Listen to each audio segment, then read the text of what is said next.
गुरुजी, मृत्यु भोज पे आपका क्या विचार है? मृत्यु भोज जो होता है उसके मैं सख्त खिलाफ हूँ, और अब से नहीं हूँ खिलाफ। जब मैं महंत नहीं था तब तब से खिलाफ था मैं। और बहुत लंबे समय से मैं मृत्यु भोज खाने कहीं किसी के यहाँ नहीं जाता था। सगे संबंधी के यहाँ भी अगर किसी तरीके की इस तरीके की वो है तो वहाँ भी मैं कभी नहीं जाता था। और मृत्यु भोज वास्तव में सनातन धर्म जो है हमारा, उसमें सबसे गलत है। अगर कोई जो भोज है वो मृत्यु भोज है, और इसका सभी लोगों को बहिष्कार करना चाहिए। जिस घर में किसी की मृत्यु हुई है, ठीक है, आप उसमें हलवाई चलवा रहे हो, रसगुल्ले बन रहे हैं, पूड़ियाँ बन रही हैं, जिसका पति गया उस वाइफ से पूछो, जिसका जिसका पिता गया उन बेटों से, उन बेटियों से पूछो। तो इस तरीके का जो भोज होता है वो खाना बिल्कुल ही गलत होता है। एक तरीके से देखा जाए कि अभी उनको उनकी यादें भी पूरी नहीं हो पाई हैं, और तब तक वहाँ हलवाई चलना शुरू हो गए, रिश्तेदार आना शुरू हो गए। ये सब चीज़ जो हैं बहुत गलत हैं। जितने भी कर्म कांड हैं, कर्मकांड सब कराने चाहिए। जैसे 13वीं है, 13वीं बिल्कुल सही ढंग से कराओ आप, ब्राह्मण को, योग्य ब्राह्मण को बुला के सारे कार्य कराओ आप। 10वां है, 10वां संस्कार है, आप ठीक से कराओ उसके लिए। लेकिन हाँ, एक प्रथा और नहीं चलाई है। मैंने तो देखा है, बचपन से मैं देखता था कि 10वां होता था तो 10वां पे होने के बाद में सारे लोग घर तक आने के बाद में सब चले जाते थे, एक व्यक्ति रिश्तेदार भी नहीं रुकता था। अब एक नई नौटंकी, नई ड्रामे शुरू कर दिए सनातन धर्म में कि उसमें 10वां होने के बाद तुरंत उनके लिए नाश्ता दिया जाता है।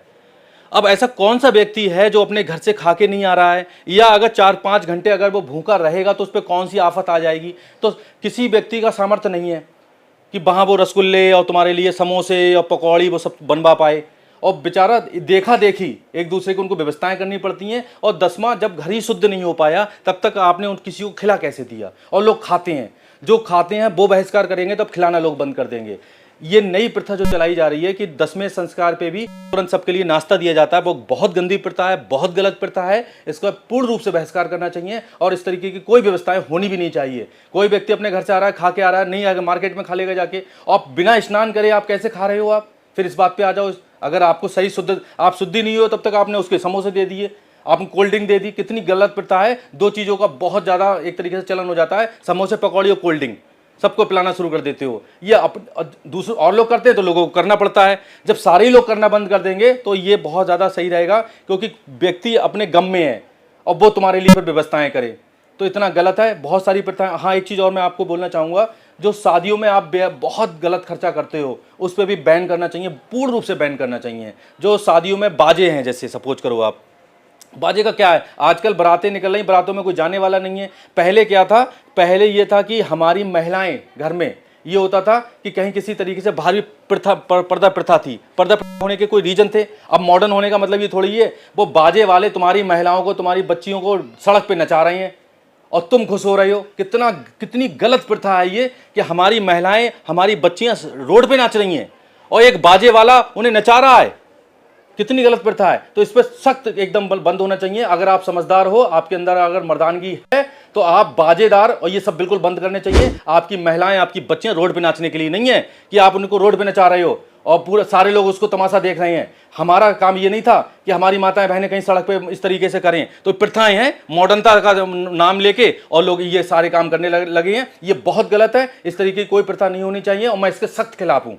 सोशल मीडिया पे भी इस तरह की बहनें बहुत सारा हाँ, सोशल मीडिया पे भी जो लोग रील्स बना रहे हैं, लोग जो इस तरीके की बना रहे हैं, वो बहुत ही, हमारा जो धर्म है बहुत गलत तरीके को जा रहा है, बहुत गलत रास्ते पे जा रहा है। थोड़े से व्यूज और थोड़े से आप सब्सक्राइबर के चक्कर में तरह तरह की रील बना रहे हैं। और पति अपनी पत्नी से बनवा रहा है, बाप अपनी बेटी से बनवा रहा है। ये तो सोचो आप, हम जा कहाँ रहे हैं।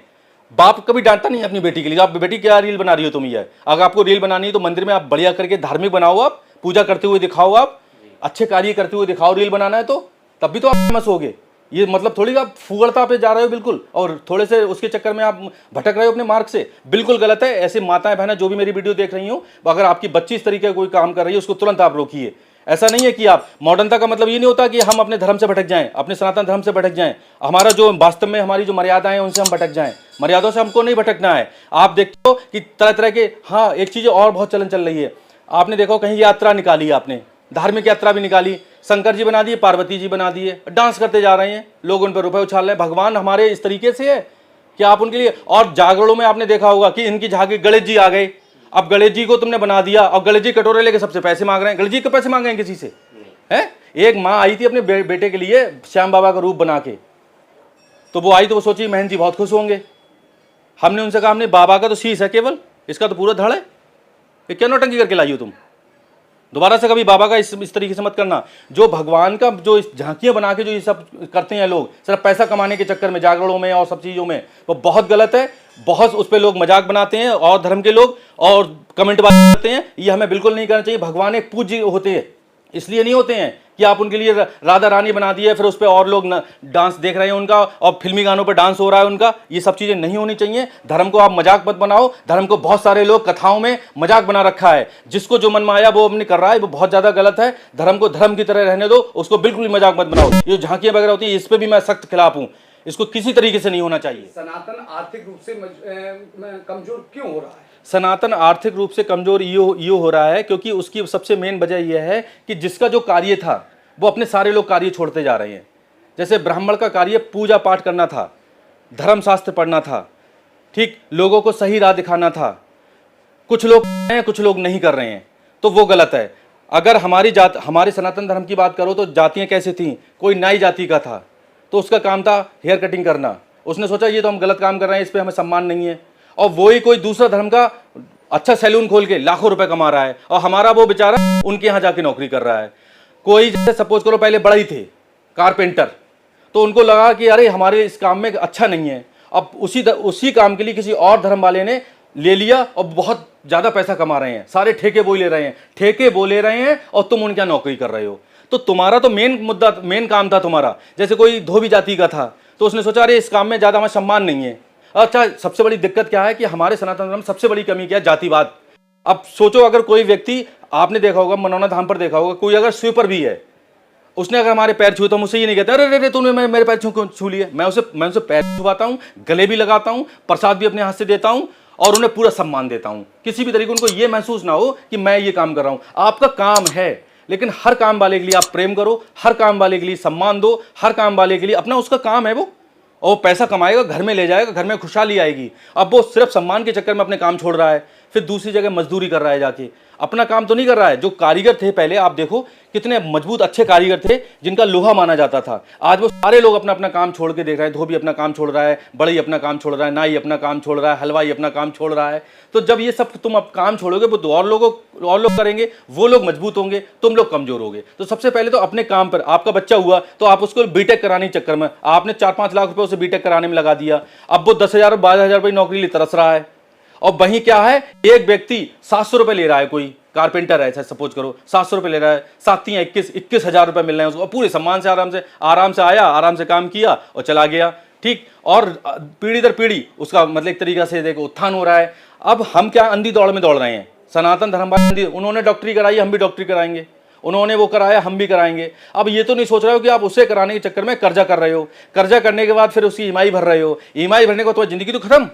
और उसी अपने काम में ही बच्चे को लगा लो, अगर बिजनेस में ही लगा लो और अपने बिजनेस में ही बच्चे को आगे बढ़ाओ तो तुम्हारा तो बहुत उत्थान हो गया है। धीरू भाई अंबानी भी सोचते थे अनिल अंबानी, मुकेश अंबानी लाओ नौकरी भी लगा दूं कहीं, मैं उन्हें भी नौकरी करा दूं, तो क्या इतना बड़ा एम्पायर खड़ा हो पाता? उन्हें अपने काम में लिया, अपने काम में लेने के बाद में आज देखो कहां से कहां है। जो समझदार लोग होते हैं वो बच्चों के लिए ये नहीं सोचते हैं कि हम इनको ये कराएं वो कराओ। अगर करने की 4 बच्चे हैं आपके लिए, एक के लिए बीटेक करा दो, 2 के लिए बिजनेस में डालो, इस तरीके से आप मजबूत करो। पहले भी वीडियो में मैंने बोला कि 2 बच्चे सुखी परिवार, मेरा मानना है कि 2 बच्चे दुखी परिवार। सारे मौसी का रिश्ता खत्म हो रहा है, ठीक है, चाचा ताऊ का रिश्ता खत्म हो रहा है, चचेरा और तहरे का रिश्ता खत्म हो रहा है। बच्चे आपके पास 4-5 हों, घर में खुशहाली होगी। एक बच्चा होगा बैठा रहेगा गुमसुम सा, हम इसके बिल्कुल खिलाफ हैं। आप बच्चे पैदा करिए, उनको काबिल बनाइए। हम 5 भाई हैं, 5 भाई अपने सही जगह पे, ठीक है। हम अगर मेहनत बन गए तो 4 भाई तुम्हारे घर गृहस्थी संभाल रहे हैं, सारी चीजें संभाल रहे हैं। अगर हम अकेली हो तो तुम्हारी माँ हमें मेहनत बन जाने नहीं देती, कहती भैया तुम्हारा बंश कैसे चलेगा अगर तुम मेहनत बन जाओगे तो। आराम से मेहनत बन गए तो 4-5 बच्चे अगर आपके तो कोई बुरी बात नहीं, कोई गलत बात नहीं। इन चीज़ों को बिल्कुल मत मानो, सबको सक्षम बनाओ। अगर 5 बच्चे हैं, 5 बच्चे 1,000 रुपये ला रहे हैं अगर किसी कामों से, तो आपके घर में 5,000 रुपये आ रहे हैं, 1.5 लाख रुपए की इनकम है आपकी। सनातन धर्म इसलिए बहुत ज़्यादा कमजोर होता जा रहा है, तो अपने कामों से भटक गए। अपने कामों पे लौटिए, अपने कामों को एक तरीके से करिए और ठेकेदार बनिए, मजदूर मत बनिए। सनातन धर्म के लोग मजदूर बनते जा रहे हैं, ठेकेदार नहीं बन रहे हैं। आप ठेकेदार बनो ना, आप एक तरीके से लोगों के लिए अपने जॉब पे रखो अपने पास में। आप क्यों जॉब करने जा रहे हो किसी के पास में, जब इस तरीके के काम आप छोटे छोटे काम करो। आप अगर ठेला लगाते हो, कोई भी छोटा सा ठेला लगाते हो, वो भी 1,000-1,500 रुपए लेके घर में जा रहा है। हमने यहाँ पे देखा कि यहाँ पे 300-400 दुकानें हमने खुलवाई लोगों की। बहुत सारे लोग बेरोजगार थे, बिल्कुल बेरोजगार थे, बहुत ही दयनीय स्थिति में थे। उनको आर्थिक मदद करके भी दुकानें यहाँ खुलवाई गई हैं। तो अब जब दुकानें उन्हें खुलवाई, आज वो सारे संपन्न हैं, सारे एक मंजिल से 2 मंजिल मकान बना रहे हैं अपने घरों में, कोई गाड़ी खरीद रहा है, कोई अच्छा कपड़े पहनना, अच्छे स्कूलों में बच्चों को पढ़ा रहा है। क्यों? क्योंकि उन्होंने उनको कामों पे डाला गया। उनसे ये नहीं कि सारे लोग आके आप सेवादार के, यहाँ पे आपने देखा होगा सेवादार भी हैं, उनके लिए हम कहते हैं कि चलो छोटा मोटा साइड में काम भी करो, तुम कोई दुकान खोलो। ज़्यादातर सेवादारों को हम सेट करते जा रहे हैं, तो अपने धीरे धीरे अपना काम करो। आप मजबूत रहोगे, आपके घर में खुशहाली रहेगी, आपके शरीर में पॉजिटिव एनर्जी रहेगी। जब घर में ही खुशहाली नहीं होगी तो पॉजिटिव एनर्जी कहाँ से होगी? जय श्री श्याम, जय श्री श्याम, जय श्री श्याम।